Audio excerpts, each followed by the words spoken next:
स्वागत। आज हम भारत के एक बहुत ही अहम कानून पर गहराई से बात करने वाले हैं। ये है जैविक विविधता अधिनियम 2002, मतलब बायोलॉजिकल डाइवर्सिटी एक्ट 2002। हमारे पास इसका जो मूल दस्तावेज है, हम कोशिश करेंगे कि इसके जो जरूरी पहलू हैं उनको आसान भाषा में समझें। बिल्कुल। और ये समझना अहम इसलिए है क्योंकि भारत, जैसे हम जानते हैं, जैविक विविधता के मामले में बहुत समृद्ध है। मतलब तरह तरह के पेड़ पौधे, जीव जंतु हैं यहाँ, और साथ में उनसे जुड़ा सदियों पुराना ज्ञान भी। तो ये कानून एक तरह से इसी खजाने को बचाने, इसका सही मतलब टिकाऊ इस्तेमाल करने, और हाँ, इससे जो फायदे हों उनको सबके साथ ठीक से बांटने की कोशिश है। हाँ, मतलब ये सिर्फ पर्यावरण की बात नहीं है, इसमें आर्थिक और सामाजिक न्याय वाली बात भी है। और ये कानून भारत की जो अंतर्राष्ट्रीय जिम्मेदारियां हैं, जैसे सीबीडी, नागोया प्रोटोकॉल, उनको भी पूरा करता है। तो चलिए शुरू करते हैं, देखते हैं इसमें क्या क्या है। हाँ, सबसे पहले कि आखिर ये कानून चाहता क्या है। इसके आप कह सकती हैं 3 मुख्य आधार हैं। पहला तो हमारी बायोडायवर्सिटी यानी जैविक विविधता को बचाना, उसका संरक्षण करना। दूसरा, इसके जो अलग अलग घटक हैं, कंपोनेंट्स, जैसे पेड़ पौधे, जानवर, माइक्रोब्स, इनका इस्तेमाल ऐसे हो कि ये आगे भी रहें। सतत उपयोग, सस्टेनेबल यूज जिसे कहते हैं। और तीसरा, वो लाभ वाली बात। हाँ बिल्कुल, तीसरा, और ये एक अक्सर काफी चर्चा में रहता है, कि इन जैविक संसाधनों और इनसे जुड़े पारंपरिक ज्ञान के इस्तेमाल से अगर कोई फायदा होता है तो उसका उचित और न्याय संगत बंटवारा हो। Fair and equitable benefit sharing, या संक्षेप में ABS, access and benefit sharing, का ये बहुत ही महत्वपूर्ण हिस्सा है। ये तीनों लक्ष्य सुनने में तो बहुत अच्छे लगते हैं, संरक्षण, सतत उपयोग, लाभ का बंटवारा। पर क्या आप असलियत में इनमें कभी टकराव भी होता है? मतलब संरक्षण और उपयोग को साथ साधना कितना मुश्किल है? देखिए, ये बहुत ही अहम सवाल है। बिल्कुल होता है। जमीनी हकीकत में इन तीनों में संतुलन बनाना ही सबसे बड़ी चुनौती है। कई बार संरक्षण के लिए जो कदम उठाए जाते हैं, उनसे शायद स्थानीय लोगों की पहुंच अपने ही संसाधनों तक कम हो जाए, या फिर व्यावसायिक उपयोग का जो दबाव है वो सतत उपयोग के सिद्धांत पर भारी पड़ जाए। तो ये कानून इन्हीं तनावों को मैनेज करने के लिए एक ढांचा देता है। हालांकि इसकी कामयाबी इस पर निर्भर करती है कि इसे लागू कैसे किया जा रहा है। चलिए कुछ खास शब्दों को पकड़ते हैं जो इस कानून में बार बार आएंगे। जैसे जैविक विविधता, तो ठीक है, समझ आता है, जीवों में भिन्नता। लेकिन जैविक संसाधन में क्या क्या शामिल है? जैविक संसाधन यानी बायोलॉजिकल रिसोर्सेज में पौधे, जानवर, सूक्ष्म जीव या उनके जो जेनेटिक मटेरियल है वो सब आते हैं, जिनका इंसानों के लिए कोई अभी का या आगे होने वाला मतलब संभावित इस्तेमाल हो या कोई मूल्य हो। हाँ, इसमें ह्यूमन जेनेटिक मटेरियल शामिल नहीं है। और हाल के संशोधनों में डेरिवेटिव शब्द भी जोड़ा गया है। डेरिवेटिव, इसका क्या मतलब है?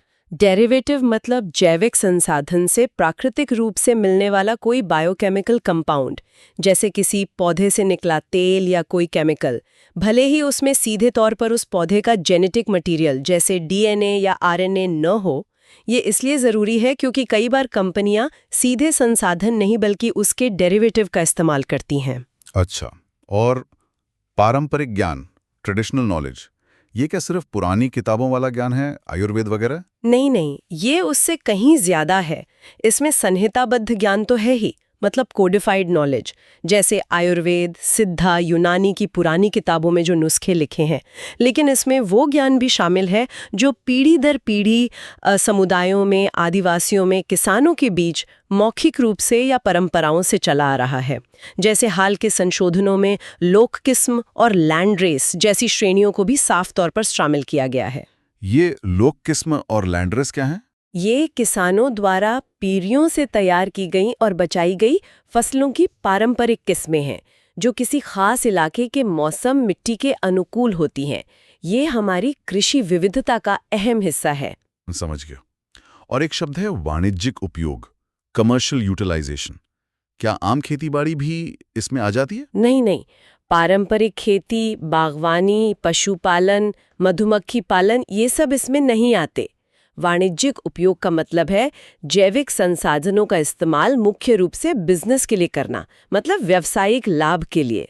जैसे दवाएं बनाना या कोई इंडस्ट्रियल एंजाइम बनाना, कॉस्मेटिक्स में यूज करना, खाने के फ्लेवर बनाना, यहीं पर पहुंच और लाभ साझाकरण यानी ABS के नियम सबसे ज्यादा लागू होते हैं। ठीक है, तो अब आते हैं इसके सबसे अहम हिस्से पर। पहुंच और लाभ साझाकरण यानी ABS को रेगुलेट कैसे किया जाता है? खासकर विदेशी कंपनियों या लोगों के लिए क्या नियम है? सेक्शन 3 शायद इसी बारे में है ना? हाँ, बिल्कुल। सेक्शन 3 आप कह सकती हैं एक तरह का गेटकीपर है। ये कहता है कि कुछ खास तरह के लोगों और संस्थाओं को अगर वो भारत के जैविक संसाधन या उससे जुड़े ज्ञान का इस्तेमाल करना चाहते हैं तो उन्हें पहले राष्ट्रीय जैव विविधता प्राधिकरण यानी NBA से लिखित में मंजूरी लेनी होगी। पूर्व अनुमोदन, प्रायर अप्रूवल। और ये किन कामों के लिए? ये तब लागू होता है जब वो इन संसाधनों या ज्ञान का इस्तेमाल रिसर्च के लिए या व्यावसायिक उपयोग के लिए या बायो सर्वे या बायो यूटिलाइजेशन के लिए करना चाहते हो। और ये खास लोग कौन हैं जिन्हें NBA से मंजूरी लेनी है? इनमें मुख्य रूप से आते हैं गैर भारतीय नागरिक, NRI यानी नॉन रेजिडेंट इंडियंस, भारत के बाहर रजिस्टर हुई कंपनियां और ऐसी भारतीय कंपनियां भी जिनमें विदेशी हिस्सेदारी या नियंत्रण हो, मतलब दांके हो, जैसा कंपनी कानून में बताया गया है। इसके पीछे सोच क्या है? विदेशी संस्थाओं पर ये नियम क्यों? देखिए, सोच ये है कि देश के जैविक संसाधन और पारंपरिक ज्ञान पर पहला हक देश का और उसके लोगों का है। तो अगर कोई बाहरी संस्था इसका इस्तेमाल करना चाहती है तो ये पक्का किया जाए कि देश को और खासकर जहां से वो संसाधन या ज्ञान लिया गया है उन स्थानीय समुदायों को इसका उचित लाभ मिले और साथ ही इसका कोई गलत इस्तेमाल ना हो। ये कहीं ना कहीं बायोपायरेसी की चिंताओं से भी जुड़ा है। बायोपायरेसी मतलब जैविक चोरी? हाँ, एक तरह से, मतलब बिना इजाजत या बिना लाभ साझा किए किसी देश के जैविक संसाधनों या पारंपरिक ज्ञान का व्यावसायिक इस्तेमाल कर लेना। समझ गया। अच्छा, लेकिन अगर कोई भारत में रिसर्च करता है, मान लीजिए कोई भारतीय वैज्ञानिक ही, तो क्या वो अपने रिसर्च के नतीजों को विदेश भेज सकता है? सेक्शन 4 शायद इसी से जुड़ा है। वो कहता है कि अगर कोई भी व्यक्ति या संस्था, चाहे वो भारतीय हो या विदेशी, भारत के जैविक संसाधनों पर रिसर्च करती है और उसके नतीजों को उन विदेशी संस्थाओं या व्यक्तियों को भेजना चाहती है जिनका जिक्र सेक्शन 3 में है, तो उसे NBA से अनुमोदन लेना होगा। खासकर तब जब उस ट्रांसफर से कोई मॉनेटरी मतलब पैसों का फायदा जुड़ा हो। क्या इसमें कोई छूट भी है? जैसे मान लीजिए कोई वैज्ञानिक अपना पेपर पब्लिश करना चाहता है। जी हाँ, कुछ छूटें हैं। जैसे अगर कोई सरकारी दिशा निर्देशों के अनुसार एकेडमिक पेपर छापता है या किसी सेमिनार या वर्कशॉप में जानकारी साझा करता है। लेकिन यहाँ भी कुछ पेज है। अगर उन नतीजों का इस्तेमाल आगे और रिसर्च के लिए होना है तो पंजीकरण कराना जरूरी हो सकता है। और अगर उन नतीजों का व्यावसायिक इस्तेमाल होना है या उन पर आधारित किसी आविष्कार पर भारत या विदेश में IPR जैसे पेटेंट लेना है, तब तो NBA से पूर्व अनुमोदन लेना ही होगा। IPR की बात आई, बौद्धिक संपदा अधिकार, इसके लिए क्या खास नियम है? सेक्शन 6 में ये काफी जरूरी लगता है। हाँ, सेक्शन 6 बहुत अहम है। ये 2 स्थितियों को अलग अलग देखता है। पहली स्थिति, वो लोग जो सेक्शन 3 के दायरे में आते हैं, गैर भारतीय, NRI, विदेशी नियंत्रण वाली कंपनियां। जी हाँ, आवेदन करने से पहले। और भारतीय नागरिकों या कंपनियों के लिए क्या उनके लिए भी यही नियम है? उनके लिए प्रक्रिया थोड़ी अलग है, जो हाल के संशोधनों से, मतलब सेक्शन 61A, 61B से और साफ हुई है। जो भारतीय नागरिक या कंपनियां सेक्शन 3 में नहीं आती और सेक्शन 7 के तहत आती हैं, अगर वो ऐसे किसी आविष्कार पर IPR के लिए आवेदन करती हैं तो उन्हें IPR मिलने से पहले NBA के साथ पंजीकरण यानी रजिस्ट्रेशन कराना होगा। अच्छा, सिर्फ रजिस्ट्रेशन? हाँ, शुरू में रजिस्ट्रेशन। ये एक तरह से NBA को बताना है कि ऐसा कुछ हो रहा है। लेकिन जब वो उस IPR का वाणिज्यीकरण करेंगे, मतलब कमर्शियलाइजेशन, उससे पैसा कमाना शुरू करेंगे, तब उन्हें NBA से पूर्व अनुमोदन, प्रायर अप्रूवल लेना होगा। ये दिलचस्प है। मतलब भारतीय और विदेशी संस्थाओं के लिए IPR से जुड़े नियम थोड़े अलग हैं। क्या इसका मकसद भारतीय रिसर्च और इंडस्ट्री को थोड़ी आसानी देना है? हाँ, कुछ हद तक आप ऐसा कह सकती हैं। शायद ये कोशिश है कि घरेलू इनोवेशन को बढ़ावा मिले। प्रक्रिया थोड़ी सरल रखी गई है उनके लिए। पहले सिर्फ रजिस्ट्रेशन, ताकि शुरुआत में रुकावट ना हो। लेकिन जैसे ही बात व्यावसायिक लाभ पर आती है तो लाभ साझाकरण पक्का करने के लिए एनबीए की मंजूरी जरूरी हो जाती है, राष्ट्रीय हितों से समझौता किए बिना। ठीक है, तो भारतीय नागरिकों और कंपनियों के लिए जैविक संसाधनों तक पहुंचने का आम नियम क्या है? ये सेक्शन 7 में है शायद, और इसमें पूर्व सूचना का क्या मतलब है? बिल्कुल। सेक्शन 7 उन भारतीय नागरिकों और संस्थाओं पर लागू होता है जो विदेशी नियंत्रण में नहीं है। अगर ये लोग व्यावसायिक उपयोग के लिए जैविक संसाधन या संबंधित ज्ञान लेना चाहते हैं तो उन्हें संबंधित राज्य जैव विविधता बोर्ड यानी एसबीबी को पहले से बताना होता है। इसे कहते हैं पूर्व सूचना या प्रायर इंटीमेशन। ये एनबीए से पूर्व अनुमोदन लेने से अलग है? हाँ, ये अलग है। आप इसे ऐसे समझ सकती हैं, पूर्व अनुमोदन जो विदेशी संस्थाओं के लिए है वो एक तरह से दरवाजे पर ताला है जिसकी चाबी एनबीए से लेनी है, जबकि पूर्व सूचना जो भारतीय संस्थाओं के लिए है वो दरवाजे पर घंटी बजाने जैसा है।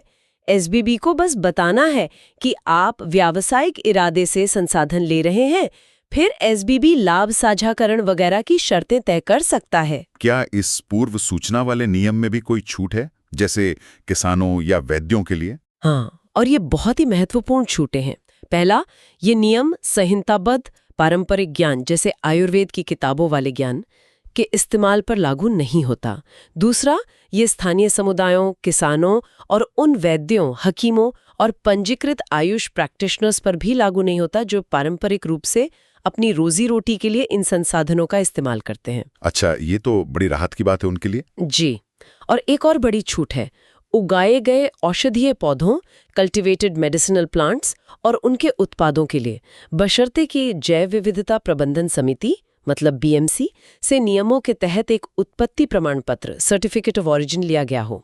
इसका मकसद यही है कि पारंपरिक उपयोगकर्ताओं और किसानों पर गैर जरूरी बोझ ना पड़े। ये सुनकर अच्छा लगा कि पारंपरिक उपयोगकर्ताओं का ध्यान रखा गया है।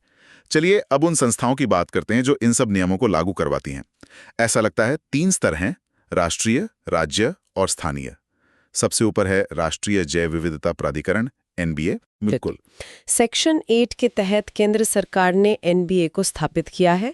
इसका मुख्यालय चेन्नई में है। ये इस पूरे सिस्टम की कह सकते हैं धुरी है। इसकी बनावट देखें तो इसमें एक अध्यक्ष होते हैं जो विशेषज्ञ हों, फिर केंद्र सरकार के अलग अलग मंत्रालयों जैसे कृषि, पर्यावरण, आयुष, बायोटेक, इनके पदेन सदस्य होते हैं। राज्यों के प्रतिनिधि भी होते हैं रोटेशन पर, कुछ गैर सरकारी विशेषज्ञ और एक सदस्य सचिव भी होते हैं। ये बनावट दिखाती है कि इसमें अलग अलग हितों और विशेषज्ञता को शामिल करने की कोशिश की गई है। और एनबीए का मुख्य काम क्या है? सिर्फ मंजूरी देना या कुछ और भी? सेक्शन 18 एनबीए के कई सारे काम हैं। मुख्य काम तो है विदेशी संस्थाओं सेक्शन 3, 4, 6 और आईपीआर से जुड़े मामलों में पहुंच और लाभ साझाकरण यानी एबीएस को रेगुलेट करना। ये नियम बनाता है, केंद्र और राज्य सरकारों को सलाह देता है। एक और अहम काम है, अगर विदेशों में भारत के जैविक संसाधनों या ज्ञान पर कोई गलत तरीके से आईपीआर ले लेता है तो उसका विरोध करना।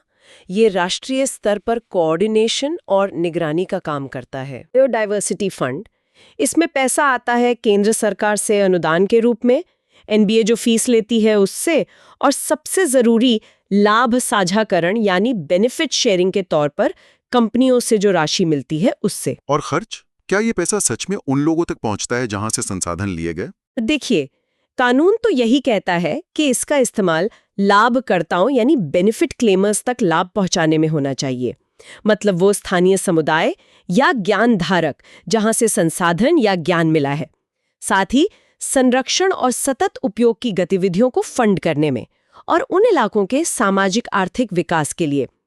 लेकिन ये पैसा कितनी असरदार तरीके से और कितनी पारदर्शिता से सही लोगों तक पहुंचता है, ये हमेशा एक बहस का मुद्दा रहा है। प्रक्रियाएं थोड़ी जटिल हो सकती हैं, इसमें सुधार की गुंजाइश तो है। राष्ट्रीय स्तर के बाद आते हैं राज्य जैव विविधता बोर्ड एसबीबी। इनकी क्या भूमिका है? हर राज्य में एक एसबीबी होता है सेक्शन 22 के तहत। केंद्र शासित प्रदेशों के लिए एनबीए ही एसबीबी का काम करती है। ये राज्य स्तर पर इस कानून को लागू करने के लिए जिम्मेदार हैं। इनका मुख्य काम सेक्शन 23 है, राज्य सरकार को सलाह देना और सेक्शन 7 के तहत जो गतिविधियां हैं उनको रेगुलेट करना। यानी जब भारतीय नागरिक या कंपनियां व्यावसायिक उपयोग के लिए संसाधन या ज्ञान चाहते हैं तो एसबीबी उनकी पूर्व सूचना दर्ज करता है और फिर लाभ साझाकरण की शर्तें तय कर सकता है, हालांकि एनबीए से सलाह लेकर। क्या एसबीबी के पास भी अपना फंड होता है? हाँ, राज्य जैव विविधता कोष, स्टेट बायोडाइवर्सिटी फंड, सेक्शन 32। इसमें राज्य सरकार या एनबीए से अनुदान आता है, एसबीबी अपनी फीस जमा करती है और उनके द्वारा तय की गई लाभ साझाकरण की राशि। इसका इस्तेमाल होता है राज्य स्तर पर संरक्षण के कामों में, जैव विविधता विरासत स्थलों के मैनेजमेंट में, लाभकर्ताओं तक लाभ पहुंचाने में और हाँ, सबसे जरूरी स्थानीय स्तर पर जो समितियां बनती हैं बीएमसीज, उनको मदद देने में। और यही हम पहुंचते हैं इस संरचना की सबसे जमीनी इकाई पर, जैव विविधता प्रबंधन समिति बीएमसी। ये कहाँ और क्यों बनाई जाती हैं? सेक्शन 41 कहता है कि हर स्थानीय निकाय, मतलब हर ग्राम पंचायत, हर नगर पालिका, हर नगर निगम को अपने इलाके के लिए एक बीएमसी बनानी होगी। ये समितियां जमीनी स्तर पर लोकतंत्र और विकेंद्रीकरण का एक बहुत अच्छा उदाहरण है। इनका मकसद है स्थानीय लोगों को अपनी जैव विविधता के प्रबंधन में सीधे तौर पर शामिल करना। इनका काम क्या होता है? क्या ये सिर्फ रिकॉर्ड रखने वाली कमेटियां हैं? नहीं, सिर्फ रिकॉर्ड रखना नहीं, हालांकि वो भी बहुत महत्वपूर्ण काम है। बीएमसीज बनाती हैं पीपल्स बायोडाइवर्सिटी रजिस्टर यानी पीबीआर। इसमें स्थानीय पेड़ पौधों, जानवरों, उनसे जुड़े पारंपरिक ज्ञान वगैरह का दस्तावेजीकरण होता है। ये पीबीआर आगे चलकर लाभ साझाकरण के दावों के लिए एक बहुत जरूरी आधार बन सकता है। अच्छा, पीबीआर के अलावा? इसके अलावा बीएमसीज का काम है स्थानीय जैव विविधता का संरक्षण करना, सतत उपयोग को बढ़ावा देना और पारंपरिक ज्ञान को बचाना। जब एनबीए या एसबीबी इनके इलाके से जुड़े किसी मामले में फैसला लेते हैं तो उन्हें बीएमसी से सलाह लेनी होती है। और हाँ, ये अपने इलाके से अगर कोई व्यावसायिक उपयोग के लिए संसाधन ले जा रहा है तो उनसे कलेक्शन फीस भी ले सकती हैं। ये सुनने में तो बहुत शक्तिशाली लगता है। क्या बीएमसी जमीनी स्तर पर वाकई इतनी असरदार हैं? उनके पास संसाधन, क्षमता होती है ये सब करने की? यहीं पर अक्सर चुनौती आती है। देखिए, कागज पर बीएमसीज बहुत महत्वपूर्ण हैं, लेकिन हकीकत में कई बीएमसीज संसाधनों की कमी से जूझती हैं। उनके पास तकनीकी जानकारी का अभाव होता है, प्रशासनिक समर्थन की कमी होती है। पीबीआर बनाना भी कोई आसान काम नहीं है, काफी जटिल है। उन्हें असरदार बनाने के लिए लगातार क्षमता निर्माण और पैसों की मदद की जरूरत होती है। हालांकि ऐसा नहीं है कि सब नाकाम है। कई सफल उदाहरण भी हैं जहां बीएमसीज ने स्थानीय संरक्षण और लाभ साझाकरण में बहुत अच्छी भूमिका निभाई है। ठीक है, बीएमसीज के पास भी अपना फंड होता है, स्थानीय जैव विविधता कोष, सेक्शन 43-44। हाँ, लोकल बायोडाइवर्सिटी फंड, बीएमसीज जो फीस वसूलती है या उन्हें एसबीवी या कहीं और से जो अनुदान मिलता है वो इसमें जाता है। इसका इस्तेमाल स्थानीय स्तर पर संरक्षण के कामों के लिए, समुदाय के विकास के लिए जो संरक्षण से जुड़ा हो, और बीएमसी के अपने खर्चों के लिए होता है। ये विकेंद्रीकरण की भावना को मजबूत करता है। ठीक है, अब जरा संरक्षण के सीधे उपायों की बात करते हैं। सरकारों की क्या जिम्मेदारियां हैं? Section 36-36P। केंद्र और राज्य दोनों सरकारों का ये कर्तव्य है कि वे राष्ट्रीय और राज्य स्तर पर जैव विविधता बचाने और उसके सतत उपयोग को बढ़ावा देने के लिए रणनीतियां और योजनाएं बनाएं। जो महत्वपूर्ण और संवेदनशील इलाके हैं उनकी पहचान करें, उनकी निगरानी करें, साथ ही जीवों को उनके प्राकृतिक आवास में बचाने, जिसे इन सिटू कंजर्वेशन कहते हैं, और प्राकृतिक आवास से बाहर जैसे जीन बैंक, बोटैनिकल गार्डन में बचाने, जिसे एक्स सिटू कंजर्वेशन कहते हैं। इन दोनों तरह के प्रयासों को बढ़ावा दें। इसमें फसलों की पारंपरिक किस्मों यानी लोक किस्मों और लैंडरेस का संरक्षण भी शामिल है। एक टर्म है जैव विविधता विरासत स्थल, बायोडाइवर्सिटी हेरिटेज साइट, सेक्शन 37। ये क्या है? क्या ये नेशनल पार्क जैसे हैं? नहीं, ये नेशनल पार्क या वाइल्ड लाइफ सैंक्चुरी से अलग हैं। ये ऐसे अनोखे और नाजुक इकोसिस्टम हो सकते हैं जो शायद किसी प्रोटेक्टेड एरिया के बाहर हों, जैसे कोई पवित्र उपवन, सीक्रेट ग्रोव हो, या कोई ऐसा इलाका जहां बहुत दुर्लभ या संकटग्रस्त प्रजातियां मिलती हों, या जहां पालतू प्रजातियों और उनके जंगली रिश्तेदारों की बहुत विविधता हो। राज्य सरकारें, एसडीबीबी और स्थानीय समुदायों की सलाह पर ऐसे इलाकों को विरासत स्थल घोषित कर सकती हैं ताकि उन पर खास ध्यान दिया जा सके और उनके संरक्षण के लिए नियम बनाए जा सकें। और जो प्रजातियां विलुप्त होने की कगार पे हैं, उनके लिए क्या प्रावधान है? सेक्शन 38। केंद्र सरकार या जिसे ये शक्ति दी गई हो वो राज्य सरकार ऐसी प्रजातियों को संकटग्रस्त यानी थ्रेटन्ड घोषित कर सकती है। ऐसी घोषित प्रजातियों को इकट्ठा करने पर, बेचने पर या उनके व्यापार पर रोक लगाई जा सकती है या उसे रेगुलेट किया जा सकता है।